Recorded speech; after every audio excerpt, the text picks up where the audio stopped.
What is going on?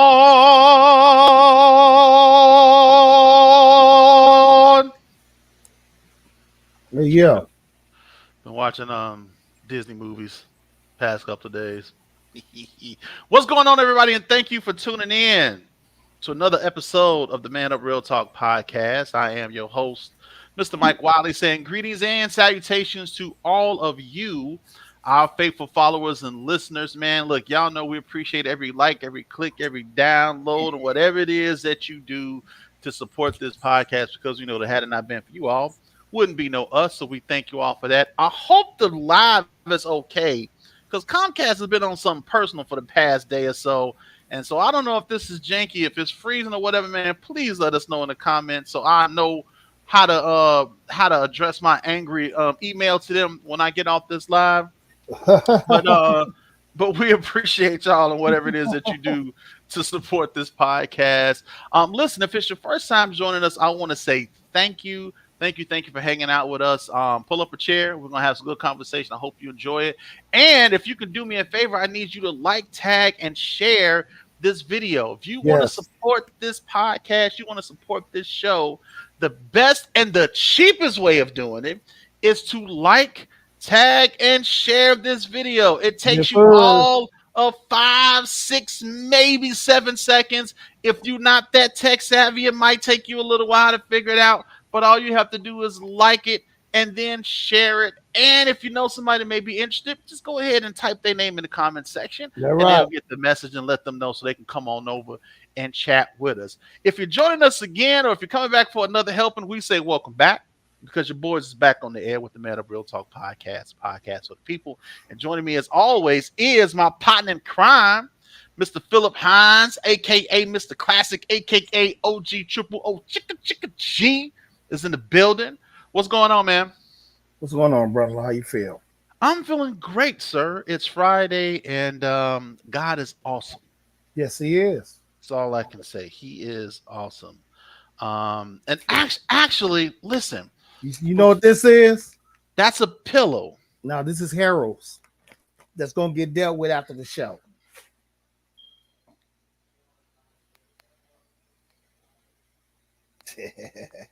Well, God bless Harold's. God bless Harold's. Look, before we start, I do want to get this out the way. I kind of have a testimony. I wanted to share it with you all. And listen, this isn't, this is a testimony. You do with it what you will. I'm not trying to tell you what to do and what not to do. I'm just telling you what happened for me, and you can take that information and apply it as you will. Um, and some of you all may not know, but I haven't been working for a while because of some medical stuff that's going on with me, and it's nothing, nothing to worry about. But it's some things that's going on, and so I haven't been part of the workforce for a minute. And so this year I was like, man, I really want to get back into the workforce. It's like I've been out of it for a while, and I was like, I need something to kind of get me back into, the feeling of doing like a 9 to 5 or something like that. And so and I don't want to be too long, but I need y'all to hear the whole thing. And so my sister, we were just talking one day, and she was like, "Hey man, are you still looking for something?" I was like, "Yeah, kind of looking for something." And she was like, she said, "I know somebody that's recruiting for a position that you might be interested in." Now, because of what's going on, it's I have been looking for something whereas I can work from home, right? Because it would just be easier for me to do that. And so she was like, I know someone who's looking for somebody for an at home position. So I was like, cool. And she said, when you get your resume, just send it to me and I'll throw it over there to her. I said, all right. So I updated my resume, as best as I could and doctored it up and made it sound pretty good. And I sent her my resume. And I say about maybe a week or so later, I get a call from a staffing agency, and they was like, "Hey, we got your resume, and we want to know if you're interested in this, and we want to know if we interested in this position. We want to set you up for an interview." I said, "Awesome." So I went through the interview, talked to a couple of people, and then I want to say maybe about a week or so later, they responded back and was like, "Hey, we want to extend you the position. This is how much it pays, and it is a contractual or it's like a temporary thing. So it's only going to be from from February to September of this year.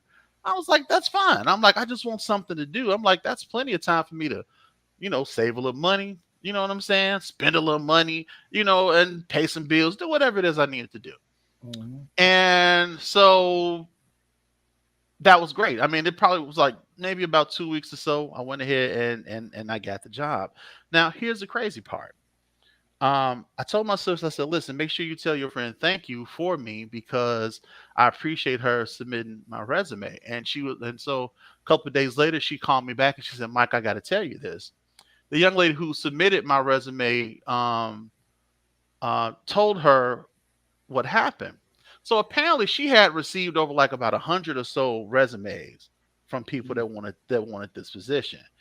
And so she was like, she didn't want to submit all of the resumes. So she said she prayed. She said that she prayed, and the Lord told her to pick four resumes out of the 100 or so that she received. And out of the four that she picked, mine was one of them. Right? Like, all right, cool. So now get the job and everything. Job is cool. I like it. Work from home, decent pay. I'm like, all right, now that I got a little more money, I got a little money. I want to start doing stuff, kind of blessing some people on the side, doing some things, just try to do things that I couldn't normally do because of financial restrictions or whatever. So started paying my tithe and everything. And all of a sudden, halfway through the program, actually the program was supposed to end this month. So we had got a call last month that said, "Listen, guys, we're going to go ahead and we're going to extend the program for another month." So I was like, "Oh man, that's cool! Another month." I'm like, "That's give me enough time to put a little more money up, spend a little more money, you know what I'm saying, and be straight."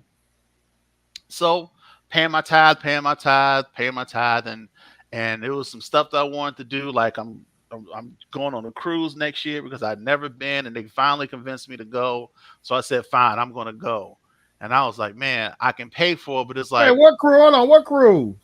Jennifer's cruise, her birthday. Y'all, you need to stop playing. We'll talk after the podcast, sir. I didn't know you Stop was playing. going. Stop playing. I thought the ladies was going. No, bro, stop playing. We're gonna talk about that. Okay, So we'll look, talk about that. so I was like, man, I want to go on this cruise. I'm like, I want to be able to pay for it and have some extra money and this, that, and the other. I said, but this program ends in October. I said, so a little bit that I got saved, I really, really got to be careful so I don't spend it. Now, mind you, all this time, paying my tithe, giving offering, paying my tithe, giving the special offering, pass that son, give it to him, right?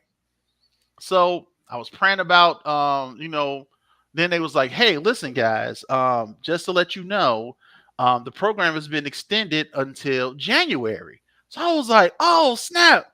That's what's up. I said, now I got a little more time to put a little more money up, save for the cruise, this, that, and the other, whatever the case may be. Right.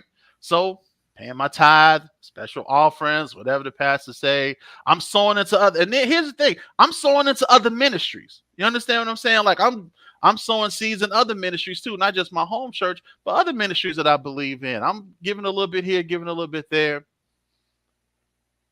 A couple of days ago, project manager said, "Hey guys, wanted to talk to you all and let you know about what's going on with the program."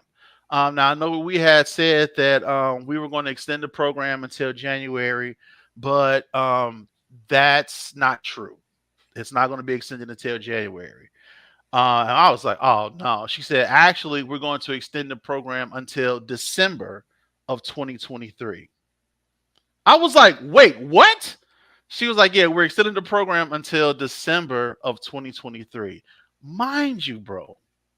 Mind you, this was only supposed to be a 6-7 month project That's what's up, from brother-in-law. from February to September, and then it got extended to October. Then it got extended, and then they was like, "No, we're gonna go ahead. We're gonna extend you guys until December of 2023." I, dude, That's you what's up, you man. you just don't know. Oh Lord Jesus, what is it, Michael? Why is it every time I go live you want to harass me? Nephew, what's good? Get out of here. But bro, they extended it until December of 2023.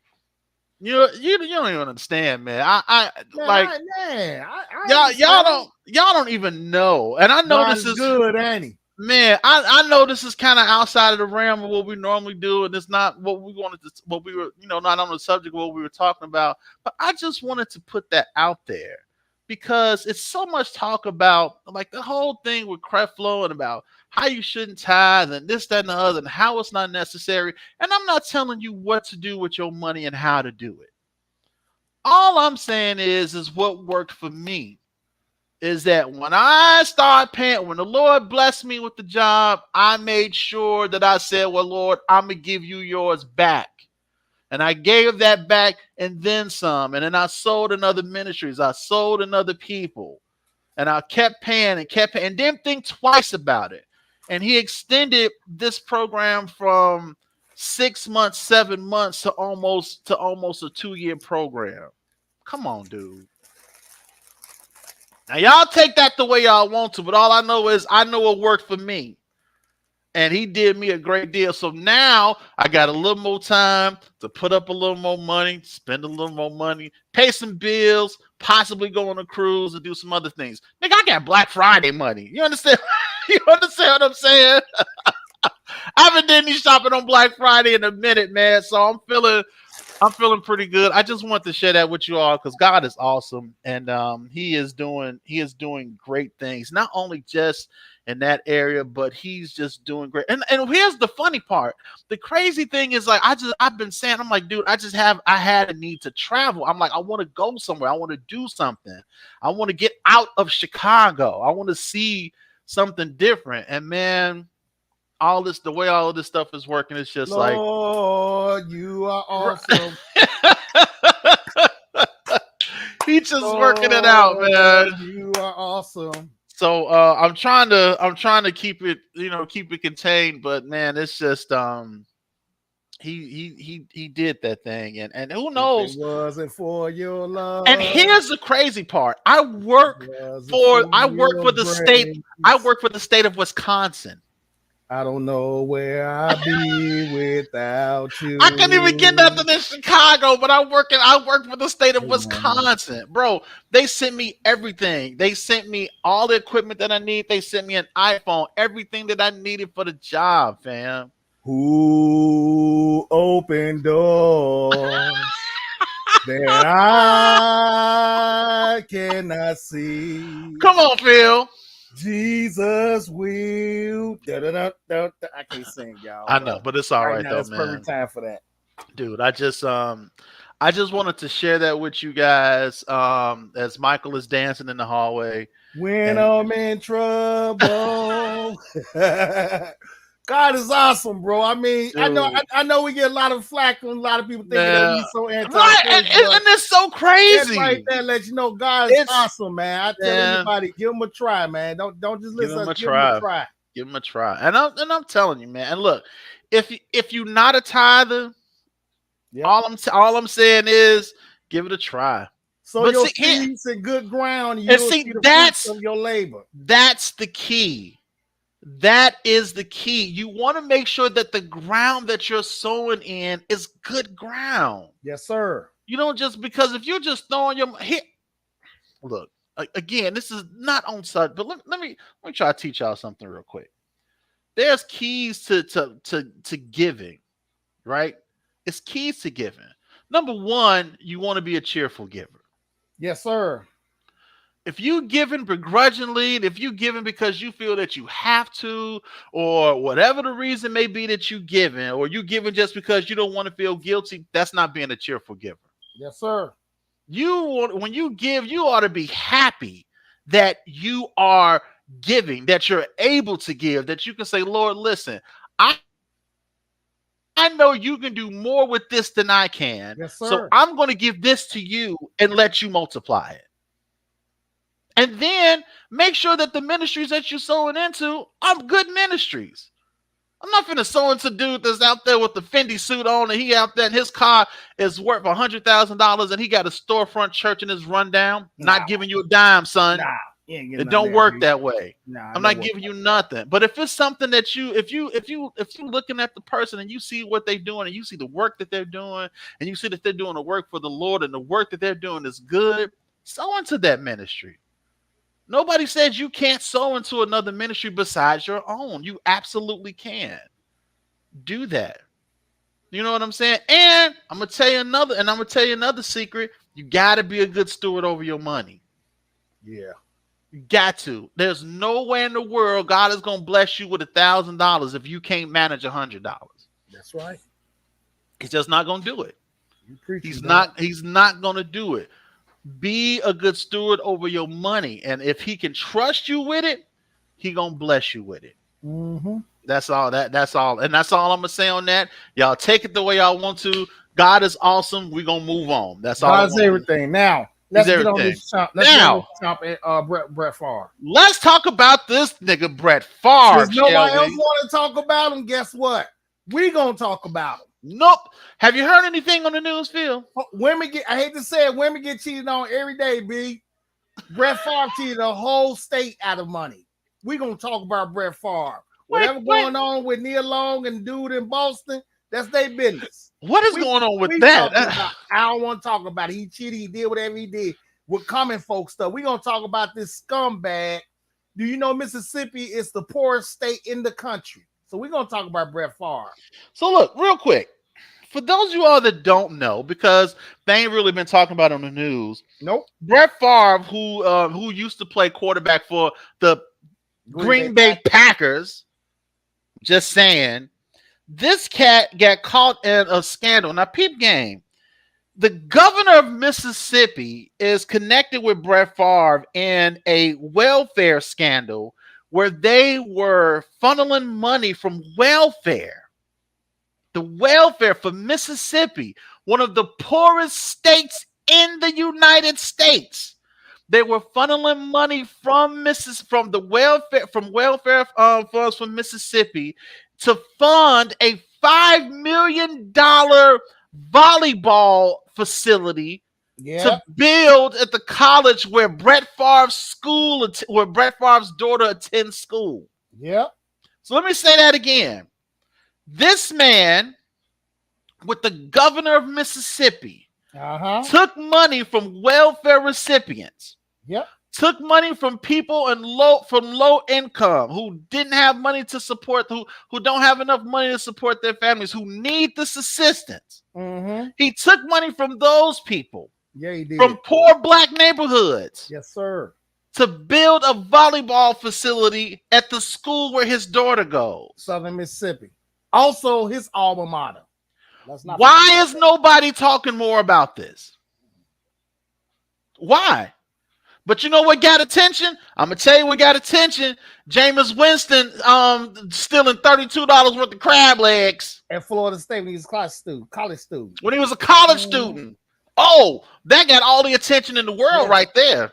Kyrie said he didn't want to take a shot, and that went on in the news feed for like months. Kyrie said he didn't want to take the shot. Look, no, and he was honest about it. I just don't want to take it. Mm-hmm. Now, another scumbag, Aaron freaking Rodgers, he lied about being vaccinated. Yep. Lied. And they just straight up on the rug, and then nobody else say nothing about it. He straight face lied and said, I've been immunized. And then he tried to flip it and say, no, I never said I was vaccinated. What I said was that I was immunized. Nigga, what does immunization mean? See, dumb people took that and was like, oh, well, he said he was immunized. He didn't say he was vaccinated. Come on. Stop playing games. And how long did that stay in the news? None. Probably stayed in there for about a day. He put his whole team at risk, the staff at risk, and everybody else that came in contact with him at risk. And nobody said nothing. It's to the point now with Kyrie Irving, now the Nets don't even want to give him a max contract. Don't even want to give him a max contract. I'll take it even a step further. And y'all don't hate me for saying this, but as much as y'all love dogs, they are not people. But what happened when Michael Vick got caught up with the dog fighting thing? How much time he spent? Jail time. How long was he in jail? What, about 18 months? Yeah. Almost 2 years. Yeah. Almost 2 years for fighting dogs. And that man's career was over. They took everything from him. They made the biggest fuss about him fighting dogs. It was like, oh my God, he fighting dogs, and that's animal cruelty. They stealing money from poor people in Mississippi. Ain't nobody said nothing. But you fight a dog, and you're a villain. Yeah. You're a criminal. Mike, to be honest with you, Mike, it just shows the difference of how media portray us to how they portray them. And this is why I tell everybody, when everybody always say, don't see race, just see the human being. Society is not set up where you just see the human being. When they had the narrative, unarmed black men being killed by white policemen, that was a narrative. So when everybody always want to quick to say, no, everybody don't see race, you see the person. One thing that pissed me off was when George Floyd got killed. I saw all these black folks hurry up and run and make their profile pictures of them and some white person they knew. For some reason, I don't know why they did that, but that's what a lot of them was doing. But it's just a different way how they portray us. Like you said, Aaron Rodgers can lie about getting the shot. Kyrie kept it real and said, I'm not getting a shot. And now he's Nike, his deal with Nike, that's in question.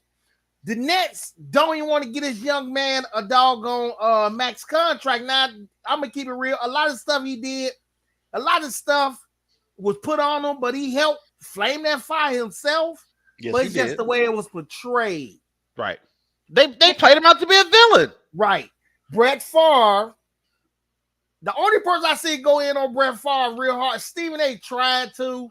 No, Shannon went in on him. Shannon Sharp went in on him. Uncle Shay.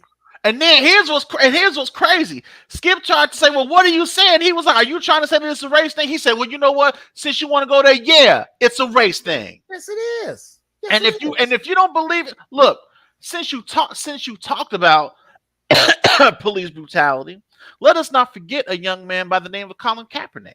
Come on, man. Come on. Let's go there. Let's not forget Colin Kaepernick. All he did was say, listen, guys, a lot of black people are getting killed, by the police lately, and this stuff ain't really sitting well with me. I can't stand for a nation. I can't stand for a song that glorifies this nation and make it out to be so great when it ain't really so great. And what did he do? He lost his whole football career. Did he make a fuss about it? Did he rob anything? Did he loot? Did he do anything outside of the ordinary? You know what he did? He took a knee. He took a knee. That was the worst thing in the world. And you would have thought that he took the flag, wiped his balls with it, and said, exactly. I don't like America. Exactly. Excuse my language if it's a little, crude for some of y'all, but you get the idea of what I'm saying. And he didn't do that. He kneeled. That's the double standard, Mike, that we as black people, we have to deal with in this country. And that's why it upsets me when you see other black folks act like that this don't exist. Now, don't get me wrong. No one's trying to tell people just go around and be mad at people because you don't supposed to. Right. But you can't sit back and act like just because they're treating me good, it don't exist. See, a lot of us have gotten positions where we work around a lot of white people that's smiling in our face and telling us how special we are. So we get to the point where we start thinking that, oh, everything's cool, but you never know. Hi. Just because they smile in your face, you don't know when they leave a job how they treating that black person that's probably walking past them. That's all I'm saying. Hi, this is Philip. This is Philip. This is my black friend. man, somebody called me. A white guy called me Philip. I'm stealing on him. This is my black friend Philip. No, they don't. Oh, I'm just saying, man. I mean, and look, I'll even go further than that. Let's look at the little situation with the fight that broke out with Tampa Bay and who were they playing? New Orleans. Tampa Bay, and New Orleans. Now look, that whole game, Mr. The Goat, Mr. Deflategate, Mr. I check my own balls. I don't let nobody else check them. I don't know what he meant by that. Mr. Tom Brady was over on the sideline acting like a little hoe. He throwing the tablet. He throwing his helmet. He cursing out. He cursing out people. And you know what they say he got? You know what they say? He has a lot of passion. Psycho Tom. That's Psycho Tom. He's Psycho Tom.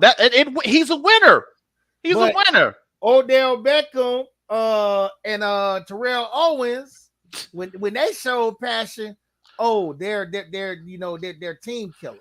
They're team killers. Look, Cam Newton dabbing was a problem. Yeah, that was a problem. That was a problem. Uh-huh. It was a problem. It's a double standard, people. I mean, you don't see it. Like I said, Mike Evans would be playing next Sunday had not Tom Brady went to Lattimore talking smack to him. Ain't Tom Brady playing next week? Yeah. Now, why did he not get suspended? When he was the one who initiated the conversation. Yeah, but he was the one who stopped. Look, you know what? I'm not going to even spend a whole lot of time on this because I'm already irritated. Yeah, man. Because the truth of the matter is that there is and will always be racial disparity in the NFL, in the sports entertainment, period. Yeah. And there are going to always be people that refuse to believe it, and that's why it continues to be the way that it is. Mm-hmm. There is no way in the world you got some. Bill Cosby did what he did. They took all his shows off. They sat up there and tried to delete that man from the face of the earth. Brett Favre steal from poor people in Mississippi, and he gonna keep his Hall of Fame status. He gonna keep the one ring that he won and everything else, and he ain't gonna have to give a dime back of that money that they paid him for the public speaking events that he did not go to. Yeah, and you tell me that everything is across the board. This man had the governor of Mississippi, the former governor, when he was governor, helping him. Yeah, this is what I'm saying. What up, Eddie? Man, you had COVID, bro? Oh, man. Man, I hope you feeling better, man. Feel better, bro. Yeah, hope you feeling a whole lot better, man. Good to see you, bro. But yeah, man, he's stealing money from Mississippi, fam. Stealing money from the welfare system. And I know some in the country, y'all. And I know what some of y'all are saying. Well, it's other people that's stealing from the welfare system too that don't need it, and they get stamps and they going and buying crab legs and all the stuff. You right, and I'm not saying that don't happen, but they ain't making millions of dollars. They ain't getting no millions a day, stealing millions of dollars to funnel for a volleyball. Because let me tell you something. With the money that Brett Favre made in his career, he could have paid for that volleyball stadium. Thank you very much. He could have easily paid for that facility. He's still getting paid because what he do? He do what's that copper? That little copper fit thing. Copper fit things. Yeah. You don't think he ain't got no money? Stop playing. Stop playing. Or as young folks say, stop the cap. Yeah, man. Stop it. Because I'm mad though. I shouldn't say mad because animals get mad. I'm angry. Because this is not getting the level of exposure that it should be getting. Nobody is talking about it. No. Nobody. You know what y'all concerned about? You know what y'all concerned about? Y'all concerned about that goofy in Boston that was tricking around and ended up almost, I think, getting suspended for the whole year. Yeah, he's suspended for the whole year. Suspended for the whole year because he wanted to hold around with somebody. Hey, man. That's what we on. Yeah. Now they on like day 2 of that in the new. Yeah, day 2. It's like that's all I've been seeing on my timeline. They on day 2. people posting pictures of the girl that he messed around with and was like, "Really, dog? Really?" Hey, man, I'm be honest with you, dude. Really? I'm real, man. Hey, like I said, Joe Budden's Ordinary Love Ish. One, he has a verse. I don't care if you damned out. You can say you're the best I ever had, and I can say I'm willing to find out. I mean, that's a perfect verse for him. Yeah, I got Neil, but hey, man, Hey, No, like I said, that's not. you don't know That's these not an women. excuse. That You don't know these women. See, and another thing, we got to stop that, Mike, because you don't know Nia. I don't know Nia no. personally. Just Look, like Holly Berry. Holly Berry can't keep a man. Halle Berry Everybody couldn't keep a blame the man. but you don't know how Holly Berry is. But all I'm saying is that listen, and people's like, well, he's been with Nia for this long, and it could be Nia. It could be, or it could just be the fact that he just. And then sometimes, Mike, when you work in these workplaces, you dealing with folks every single day. Y'all going on these road trips and spending time with. I mean, it can be several things, but I don't want to talk about him. I want to talk about Brett Favre funneling millions of welfare money, taking it out of the mouths of folks in Mississippi. I'm gonna continue to say it. It's the poorest state in the country. Them folks need that money. So what you saying? He messed around with the work wife? No, I'm off that, Mike. I'm off that, Mike. I ain't trying to talk about that, Mike. Hey, but you know what though? That's the real thing though. Like people be like, oh yeah, that's my work cuts. Because it's just like you said. You spend almost more time with the people that you work with than you do your family. And you do develop close relationships with people. Now, I don't know if that's the case. I think dude was just, he was just on something. But whatever, it's not more important than the Brett Favre thing, but they cover it like it is. And I'm like, they on day 2. Brett Favre got one day on on ESPN, on Fox Sports 1, on any other one. It was one day. The world's not going to change here. What it is, and we are who we are, and they always stand behind me, people. Yeah, I mean, I'll look at it like this. What's up, big bro? Wait, it was Ted DiBiase too? Yeah, Ted DiBiase caught up in that too. The $1 million man? Yes, Ted DiBiase was caught up in it too. It's not just Brett Favre. It's a couple of them that was skinning down there. Wait a minute. Yes. Yes. The $1 million man. Mr. Everybody's got a price. Yeah. Is the $1 million man broke? I don't know. I don't know if he broke or not. I know Brett Favre is not broke. Money. That's all it's about. Everybody's got a price. Yeah, that was that theme song, Eddie. That was that theme song, Eddie. Oh man. But he did in the name of the church. Oh my God. I remember him being a minister. Wow. Yeah, DiBiase got caught up in it before Favre. DiBiase, he had got caught up in it before Favre. I mean, wow. his part in it came up before they talked about Favre. Oh Jesus! Yeah, man, it was some. Not Ted, the Baptist minister DiBiase, Lord. Yes, sir. Come on, man. I gotta get paid, man. I gotta get paid. So that's why I told my brother-in-law, I texted him, I said earlier, have you been up on the Brett Favre thing? Because I want to talk about it. Since nobody else want to talk about it, we at ManUp, we're going to talk about that. Listen, I'm gonna continue to watch it and see what comes out of it. If it's no charges or nothing, because apparently it goes deeper than just them, stealing money. It looked like it's a whole. It looked like it could be about $70 million worth of. Because I think he got caught up and was supposed to pay. I think he had paid something back already or something. I don't know. No. He texted them and said, "Hey, is there a way that this can come back on me?" That's what it is. That was text between him and the former governor. Oh, Jesus. So I'm just letting y'all know, man. But it's that. But y'all want to throw a brother in jail because he fought dogs. And listen, I ain't got nothing against dogs. As a matter of fact, I think I want one. In my older years, I kind of want a dog. Do I think dogs are more important than people? No, I don't. But you would think they were the way they reacted to Michael Vick and how he fought them dogs and man spent 18 months in prison. If Brett Favre don't get no jail time, I'm gonna have a problem. No, he ain't get no jail time. That ain't happening. But stealing, they gonna make him pay a couple dollars back, and it's gonna go on. That's why Bro, the story is not out there. How much? What's considered to be how much is considered to be a felony when you stealing? Let's see. What's the felony amount for theft? Felony. He's over the limit. Trust me. Because I'm like, I know he over the limit. You gotta be.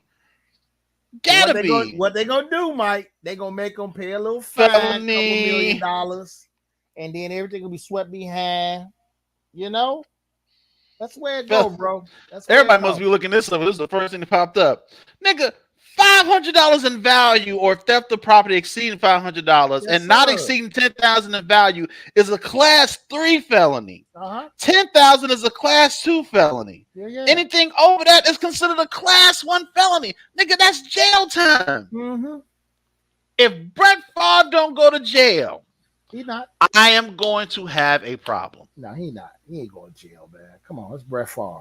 I'm having a problem. I just am. Hey, baby, what's going on? Appreciate you joining. That's an upstanding white man, Southern white man. That's the key word. He's an upstanding Southern white man that played football. He played the whitest position in all of football, quarterback. Brett Favre. He was the quarterback of the Green Bay Packers.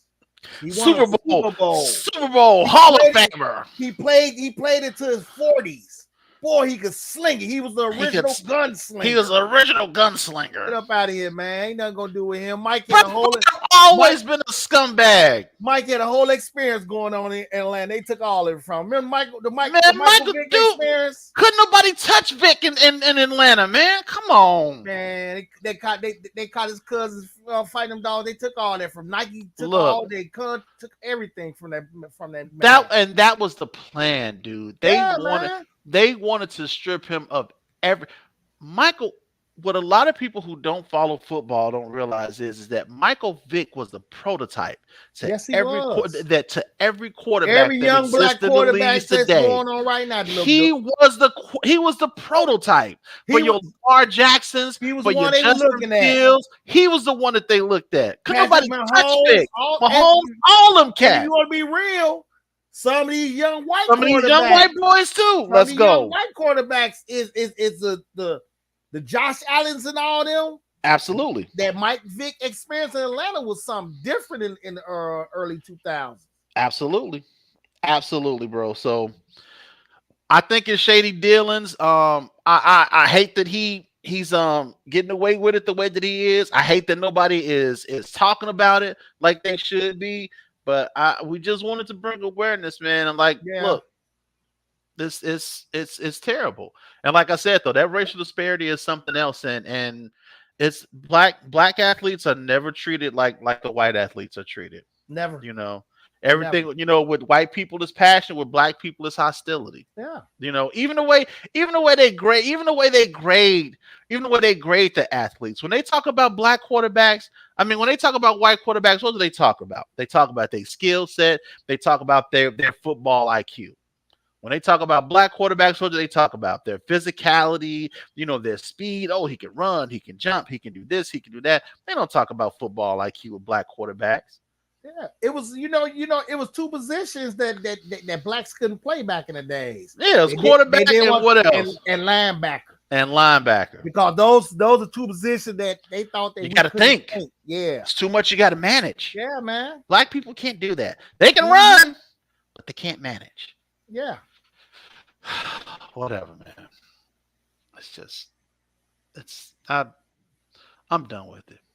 Yeah, man. I mean, we talk. I just wanted to bring awareness to why everybody's getting caught up in that mess in Boston and near along them. Stay focused, y'all. You got a man that it's a lot of people that's hurting in Mississippi right now. Yeah. And you got a man, not only him and a couple other people that's making it harder for folks in Mississippi. Yep. That's what it is. That's what people don't realize, man. Them folks in Mississippi ain't they got something going on with the water down there too? Exactamundo. They hurting down there, man. and you got a millionaire Hall of Fame quarterback. He wanted that volleyball stadium for his daughter. Don't you come for Brett Favre. I don't care. Don't you come for He should have donated some of the millions he had already. He should have paid for it. Yeah, $5 million, nigga. That's a drop in the bucket for Brett Favre. Man, go and he could have probably wrote it off as some type of contribution in some way because it was to a school. Anyway, it is what it is, man. It is, man. So look, moving on for Brett Favre because I ain't trying to give him too much time either. No, all of my working people, let me ask you a question. Have you all quietly quit your job yet? What you say? Have you quietly quit your job yet? Why are folks quietly quitting their job, yo? Do you know what quiet? Have you heard of this term? Have you heard of this term called quiet quitting?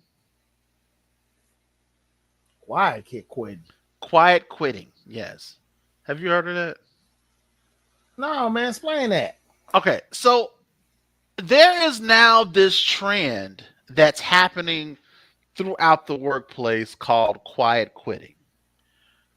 Quiet quitting is basically when an employee decides to do the bare, well, I don't want to say bare minimum because that makes the employee sounds lazy.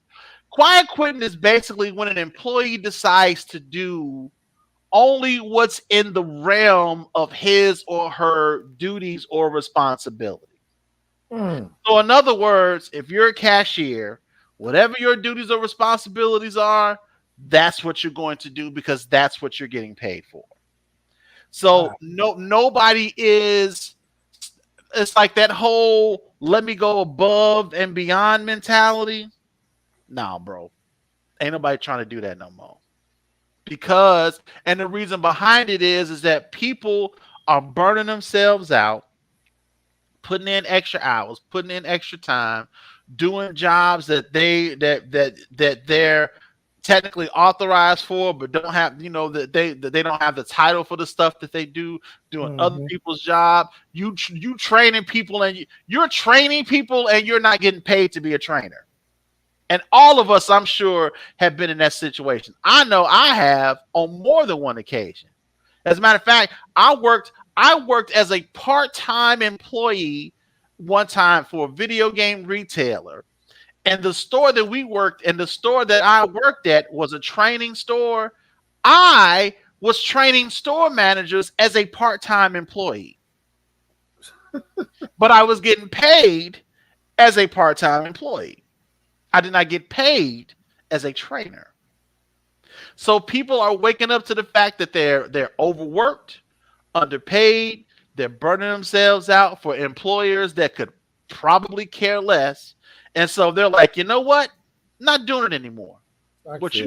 You are going to get from me the bare minimum, or at least at the most, you're going to get what my responsibilities are, because that's what you're paying me on.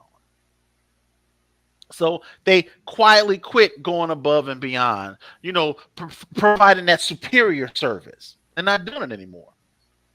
So do y'all feel that? I mean, are we still going? Are we still going above and beyond? Are we still, driving an hour and a half to a job and doing everybody else's job or work, or doing stuff that people in other positions who get paid more than you do? Y'all still doing that? Man. Is that something that we should teach our kids? Say, hey, don't you go in there trying to be Superman. Don't you go in there doing this. Don't you go in there trying to be employee of the week. Remember, that's stuff we used to look forward to that. I'm employee of the week. Oh, because you went above and beyond. I clock out and then I still stay 30, 40 minutes after I clock out to make sure stuff is done.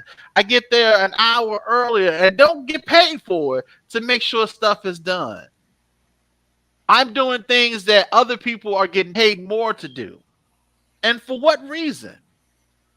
Maybe to make a lateral move and get a 50 cent here, 30 cent here. They're not going to move you up. They're not going to give you a title. Nope. So it's like, Are we still? Is that what we still on? I don't know. And because this was just brought to my attention, and I was like, because I'm sitting up here talking to my boys about it. Because they already got the mentality. Well, one of them already got the mentality. I was like, listen, I do what they tell me to do, and I don't do nothing more. You already know which one that one is. He's like, Dad, I ain't doing nothing else. He said, look, this is what they hired me for. That's what I do. I don't do more than that. What do I tell him? What do I say? No, son, you gotta work. You gotta do this and do a little extra and be a little more proactive and do that and do that. You know, Mike. You know, Mike. You probably can be proactive, but if you see that from you doing a little bit beyond what you're supposed to do, if you see that it's not being appreciated, that would turn you off from you. That would make you say, you know, I'm going to just do what you all pay me for. You know, Yeah, because appreciation goes a long way. A lot of people don't realize a simple thank you sometimes could go a long way. But we live in yeah, a society now where everyone's so entitled and feel that someone's supposed to do something for them. A simple thank you could get, man. I mean, that can matter to somebody that's all that, like you said, always coming in early, always staying late when they don't need have to. And if I'm working a job where I'm doing all that and no one and the manager's not even saying thank you, you know, yeah. oh man, I'm good. I'm good. I will say this. Um, you know, I worked at Comcast for some years, and of course they like look, like when you work, and if anybody that worked in a call center, y'all know what I'm talking about. You have certain metrics that you have to meet, and all these other things. You have to take in a certain amount of calls. The calls can't be, the calls can't go over a certain amount of time. And whatever the other little silly metrics and stuff were. And you get there and you try to help people out the best that you can. And it's not really too much above and beyond that you can go. And there are some days you went in there, you just want to get through your day. And then every now and again, they'd come out there, the manager would walk the floor and he would read an email that somebody gave, that somebody had wrote in about you. It was like, hey, do you remember this person? Like, no, man, I didn't help like 1,000 people in the last week. I don't remember that person. Like, well, anyway, they sent the email in about you and they said this, that, and the other, and you were so this and you were so that. And they really appreciated you, and they just wanted to let us know. So we want to let you know that we appreciate your good work. Here's a $50 gift card. Oh, cool. I'm not gonna lie. There's a little motivation to do a little bit more. One day I got three of them. I got three of them Johns, man, in one day. Right, I right, was like, man. yo, $150. Let's Yeah, man. go. Some type of incentive. But And that's simply what it's about, Mike. Give me a incentive. Like I said, appreciate what I'm doing. yeah, Because I don't have to do this. Don't walk through here like this is something I'm supposed to do. If I start at 8 and get off at 4 and I'm coming in at 6:30, 7 o'clock and getting off at probably 5:30, 6 o'clock, mm-hmm. and you're walking like that's something I'm supposed to do, no. That's not Right. that's not my job. That's not the time frame of my job. So yeah, that $50 gift card. That I can see you trying to go above beyond because your manager is showing his appreciation to you doing that. You know what I'm Mm-hmm. saying? I had a young lady. It was a young lady that I've been working with on this project. And she's been on the project for she was on another project before she came over to this one. And she's leaving in about another week or so. Do you realize that last month she went AWOL for like almost 2 weeks? And that was because she was in the hospital and Wow. the girl fainted and found out that it was just from exhaustion and anxiety and the stuff that because of the stuff that she was doing with the job. And she was just like, they just kept putting more on her and kept asking her to do this, and this, and she just didn't say no. She just kept saying, okay, okay, okay. And she said, and eventually it just got to a point where she couldn't handle it. And she was like, I can't do it. And they was like, well, we'll take a little bit of the responsibility off of you and try to, try to, distribute it amongst other people. And they really didn't do it. And so she's leaving because she was like, it's just too much. And it's to the point where it was starting to become detrimental to her health. And she was like, Mike, for the next couple of weeks, she said, I'm gonna try to take it easy and do, what just try to make sure that everybody is good before I leave. She was like, but I'm not gonna let them kill me. And I was just like, wow. I'm like, is it really getting to that point for people where they going out of their way for a company that probably could even care less if they left or not? Mm-hmm. Because she was like, they didn't, all the stuff that she was doing stuff that other people were doing and was getting paid more than her. They took her kindness for a weakness. They used that. They didn't want to negotiate. They didn't want to negotiate a new pay or nothing. And I was like, man, I couldn't did it, man. But and that girl, I felt bad for her because it was really it was really messing with it. And he said, master is what we should be teaching. Go to work, do your job, get paid, and move that money to your own goals. Black folks have to learn to build their own wealth. That's right, Eddie. Because we tend to work too hard for corporations that don't appreciate our effort and will fire us when we don't do extra. Here's the thing. I'm not even mad at my son for saying, Dad, I'm going to go in, I'm going to do what they asked you to do, and that's it. I'm not even mad at him about that. Because it's like, the truth be told, I'm not mad at any of the people that decide that that's what they're going to do. And I remember when I first heard it, I was like, that's stupid. Why would you go to a job and just do the bare minimum? It's like, what's the point? But then when you start thinking about it, it's like, well, why am I coming here killing myself and I can be replaced tomorrow? Because every job that you get, what do they tell you? It's an at-will position. We can let you go at will. And there's nothing that you can really do about it. Yep. There is no loyalty between employer and employee anymore. Nope. You can be the best. You can be the best employer there, and you make one mistake, and they will fire one you. Mistake, and you out of there, man. You gone. There is no. If something comes up, there is no special consideration. No matter how much more time you done put in, nothing. None of that stuff equates to anything.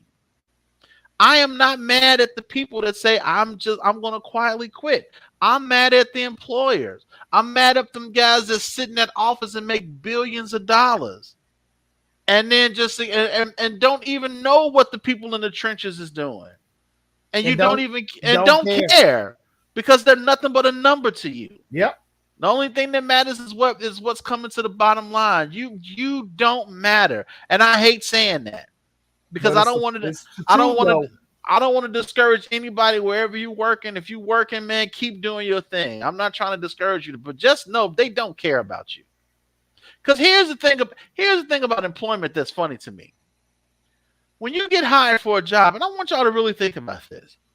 When you get hired for a job, the pay rate that they hire you is most likely an entry-level rate.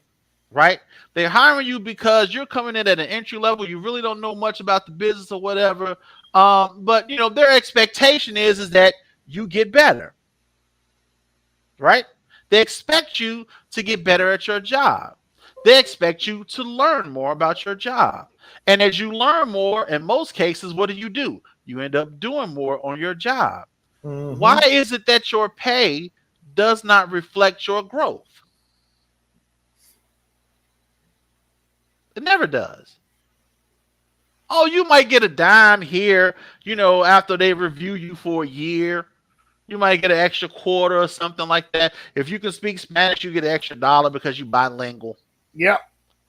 You know what I'm saying? But it's like your pay does not reflect your growth. They have a metric for everything else in the workplace except your growth. How come companies can't pay you according to how you grow? How much do you know? How much knowledge do you have? How valuable are you to the company? They don't do that. But they want you to work. They want you to work more. They want you to do more. They want you to work more for longer hours. But your pay is still the same. Yes, sir. You have to be there for a while before you see an incremental change in what you get paid. And unless you get promoted, which don't even happen, do you realize how many times companies have brought people from the outside into a job to put somebody in the position that you could have done, but they didn't want to pay you? You know why they didn't want to pay you? Because you're doing much more in a position where you are for much less. Yeah. That's why. I don't think anybody's getting paid what they're worth. They're just not. So when I saw this whole thing about quiet quitting and all of this stuff, man, I was like, man, that's crazy. What'd you say, Eddie? Eddie said, we also need to know our company policy and standards of conduct, hold them accountable, file the EEOC complaints, internal job investigation, and document everything. Stop leaving these jobs hurt and opening the door for others to get hurt later. The stats are tabulated and businesses have to federally document their failures in diversity. Big data is tabulated and you cannot allow your story to be told by that job that violated you. I absolutely agree with that. Make them pay. Tina's done several programs on this stuff. Man, I would love to have her on to kind of talk about that, dude, because that's stuff that people need. That's stuff that people need to know. We need to be privy to that information. We need to understand it. We need to be aware. I believe that people are worth more than what they're getting paid. The fact that it was the fact that they were fighting over it bothers me that people were mad that McDonald's employees wanted $14 an hour. $14 an hour ain't no money.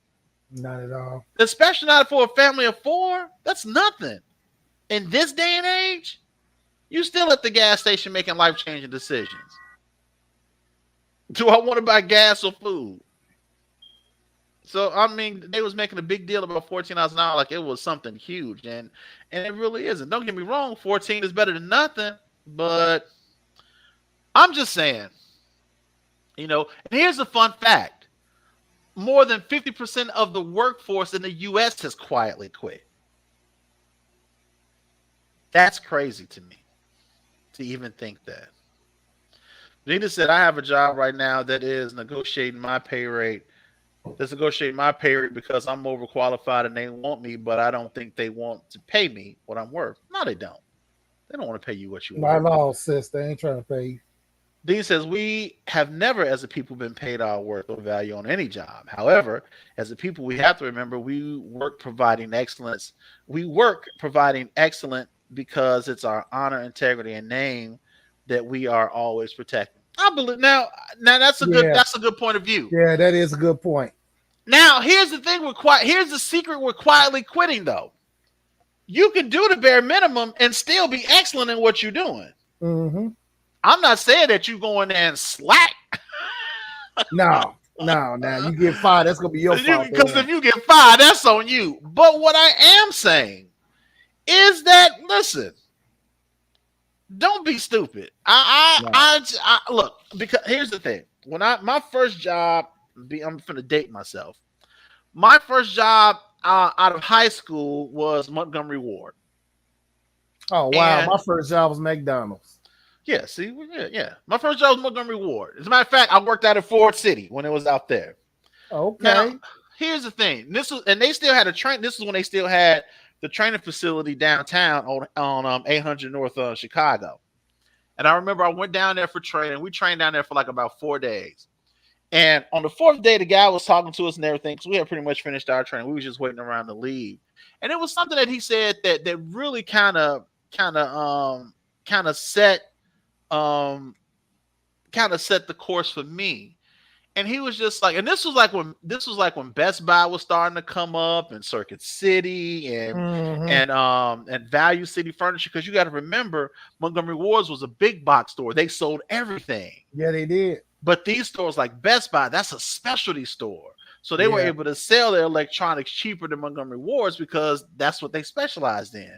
Same thing with Circuit City, Value City Furniture. They sold their furniture was cheaper than Montgomery Ward's because they specialized in that. So they understood that, listen, we got competition. And he even said that. He said, listen, where you guys are going to be, he was like, man, you guys got competition all around you. And we did, because across the street was Best Buy, up the street was Circuit City, down the street was Value City Furniture. He said, you guys got a lot of competition where you are. He said, but you have to ask yourself, what's the difference between the competition and where you guys are? He said, what's the difference? And everybody's like, we have great prices. He was like, nope. It's not the price. It's not the product. He said, it's you. You are the difference. Because no matter how great those products are at that store, if you give excellent customer service, people will come back to you because they know that when they come to you, you're going to treat them right. You're going to do right by them. Mm-hmm. And I sat there and I was like, makes sense. And I made the decision at that point that whatever I do, I'm going to do it to the best of my ability so that, because I felt it was and Benita and Dean kind of said, because I did feel it was a reflection of me. But that's the mind frame that you should have doing your job. The job that they have you, the job that you're supposed to do, you're supposed to do that job at the best of your ability. Because that dude watch back on you as a person. Yep. Absolutely. So I can agree with that. And I'm gonna tell you how that actually Dean just mentioned it. Learn all you can and bottle the rest. Why? This knowledge will prove valuable for your next level in your career. Not only that, when I started working at Montgomery Ward's, I was making, oh my God, how much was minimum wage at the time? I was making $4.34 an hour, Phil. $4.34 an hour at Montgomery Ward's. I made $3.65 at McDonald's. $4.34. I thought that was dope. Now here's the thing. You couldn't tell me nothing, man. Couldn't tell me nothing, man. But look, here's the thing. When I left Montgomery, I started working there in 1990. 93, early 93. It was 93 around sometime. And I was there when they closed, like around 2000, 2001. Do you know? So I started working, I was making $4.34. When I left Montgomery Ward's, do you know how much I was making? I was making $11.50 at Montgomery Ward. Now, here's the funny thing. There had been ladies who had been working there for over 20 years. And you know how much they were making? $9, $10 an hour. I was making more than people there that had been there for 20 years. Why? Wait a minute. Hold on. Whoa. I'm telling you, dude. 20 years? 20 years. This is a lady. I worked with this lady. Her name was Arlene. This was an older white lady. And I think she was making $10 an hour at the time. I don't know how she found out how much money I was making, but you would have thought somebody burned her house down because she couldn't believe how much money I was making or why I was making more than her. But here's the thing. Whenever they put me on a special project, it was always something different than what I was doing. So I was learning different things, right? I learned shipping and receiving. I worked in Electronic Avenue, so I learned how to do big ticket items. I did a little thing a little stint in furniture, big ticket items. I did, not wall coverings, but oh my God, like window dressings, like curtains and blinds and stuff like that. I forget what department they call it, but I was doing all of that stuff. Even did some jewelry, right? And every time they put me on a special project, I was like, does this pay more? We'll work. We'll talk about that. So it was 50 cent here, 75 cent here, right? 30 cent here, $1 here. You nickel and dime him out of it. I was nickel and diming him, dude, because but I had to prove my worth. And because I knew window treatments, there you go. Because I knew so much stuff, they could put me anywhere and I would be good. It got to the point where as they started sending me to other stores And that's where the big bump in the pay. They was like, we want to pay you to be a floater. I was like, well, what is that? They was like, well, if there are other stores like that may need help for whatever reason, we would send you to that. We would send you to that store and you would help out there. And I was like, well, do I get paid more for that? Are there travel expenses because I'm driving? I got travel expenses and everything for that. I was on a team that they would send to different stores when they needed stuff done. And it was because I knew every department. Only departments I didn't really know was clothing. Because I just didn't do clothing. But anything else, shipping, I knew shipping. I knew receiving. I even knew some HR stuff because I actually did some hiring for a couple of years for the Christmas season. I knew a little bit. I learned a lot in Montgomery Ward. You was Mr. Montgomery Ward, son. Dude, I learned, and that's why what Dean says makes so much sense to me, because a lot of that stuff I learned it and I kept it. And a lot of I didn't even tell a lot of people the stuff that I knew, because I didn't want to start just doing stuff and I get paid for it. But I knew it and I took that knowledge and it helped me everywhere I went. It helped me do that job just that much better. Now, eventually I did get a couple of jobs where they were trying to work me and I'm just like, no, I'm not doing that. I'm like, no, you want me to do this? And he's doing the same thing and he's getting paid more than I am? No, sir. And he doing less work? No, not doing it. All I'm saying is that whatever you do, just make sure you get paid your worth. Because contrary to popular belief, you're worth more than what they're paying you. Yeah. You really are. And also, if you're working a job where you feeling like you getting burnt out and that you tired and stuff, man, you might need a career change. Just real talk. You may need a career change, and it might be something that you want to look into. So, that's what it is, people. They quiet quitting. So know your worth and get paid whenever they ask you to do something. Just ask, does this pay more? Oh, get the experience, man, because it'll pay off in the long run, and take it with you. So I think that's it for us, man. Anything else on your mind, sir? Nope, I want to get some. I let my hair get cold, so I'm finna go. Oh, that's all right. So they got microwaves for that. Yeah. All right, look here, man. I think that's it for us. Just wanted to share that with y'all from earlier. Thank y'all for hanging out with us today, y'all. Yeah, man. Friday. Y'all gonna be doing anything else in the world, but y'all here with us. So thank you. Absolutely, thank you, JC. I appreciate that. Yeah, man. That's pretty much it. I know I started off with my little testimony earlier, but I just had to get that out there because Jesus will.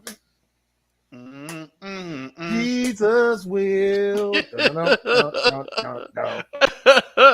He is awesome, but I just had to. I had to tell that, man. Trouble, all right, Phil. He gives me a song.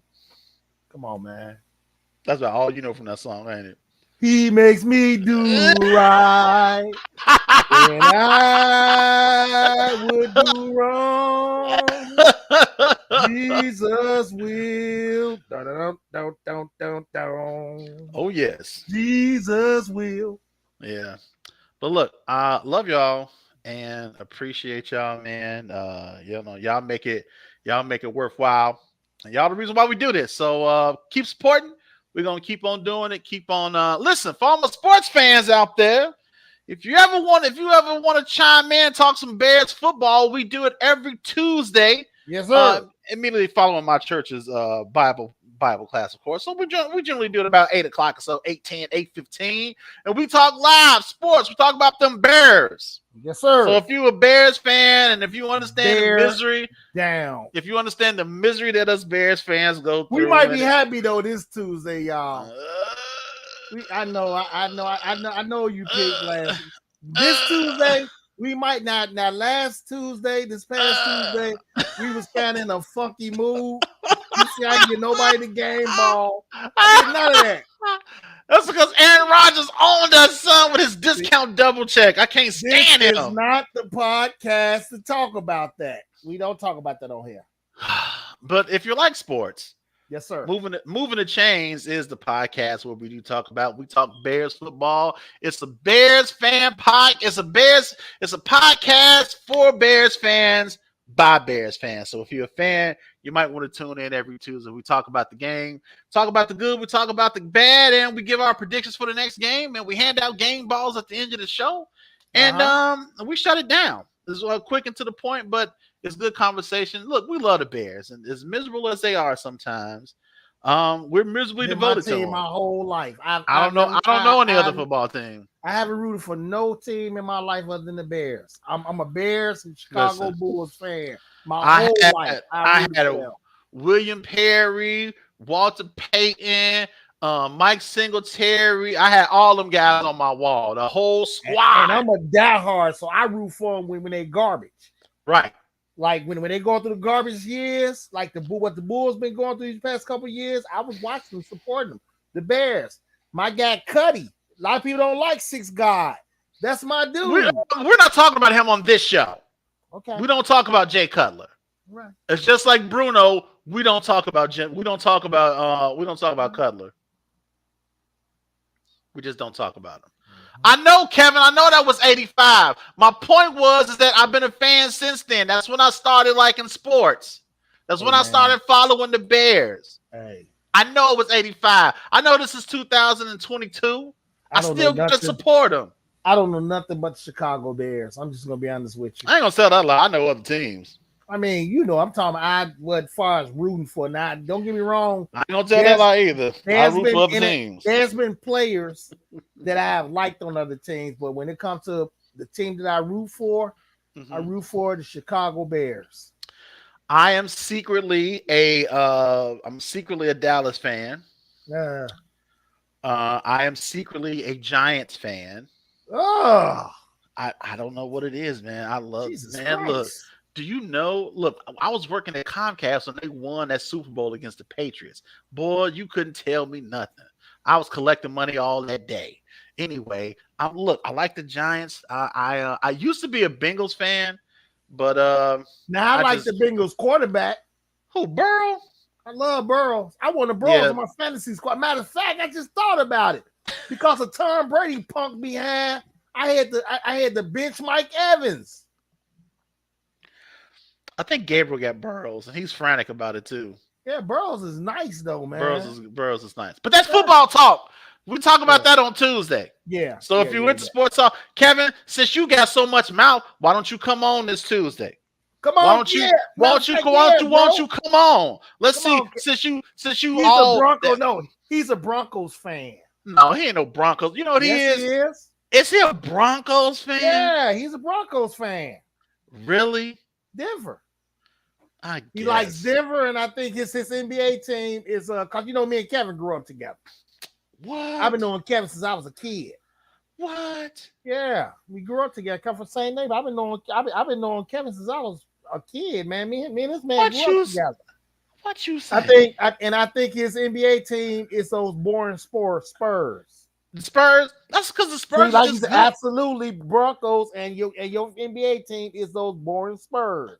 Spurs is just good fundamental basketball, man. You can't beat fundamental basketball. But anyway, my point is that listen, if you like sports, if you like the Bears, then you need to come on and hang out with us on Tuesday nights where we talk about the Bears and all of their exploits. So it's called Moving the Chains, and it's every Tuesday. So come on and hang out with us. And that is it for us. Listen, I love y'all. I appreciate y'all, man, and how y'all support. Please keep supporting. Please keep liking, sharing, and tagging these videos. And as long as y'all with us, we're going to keep driving this thing until the wheels fall off. All right? So look, y'all be safe. Enjoy your weekend. And if the Lord say the same, we will be back here at the same time, same channel right here on ManUp Real Talk podcast with Michael Fields. So until we talk again, my friends, y'all get 2 fingers to the side and make sure you holler at your boys because we out. Peace.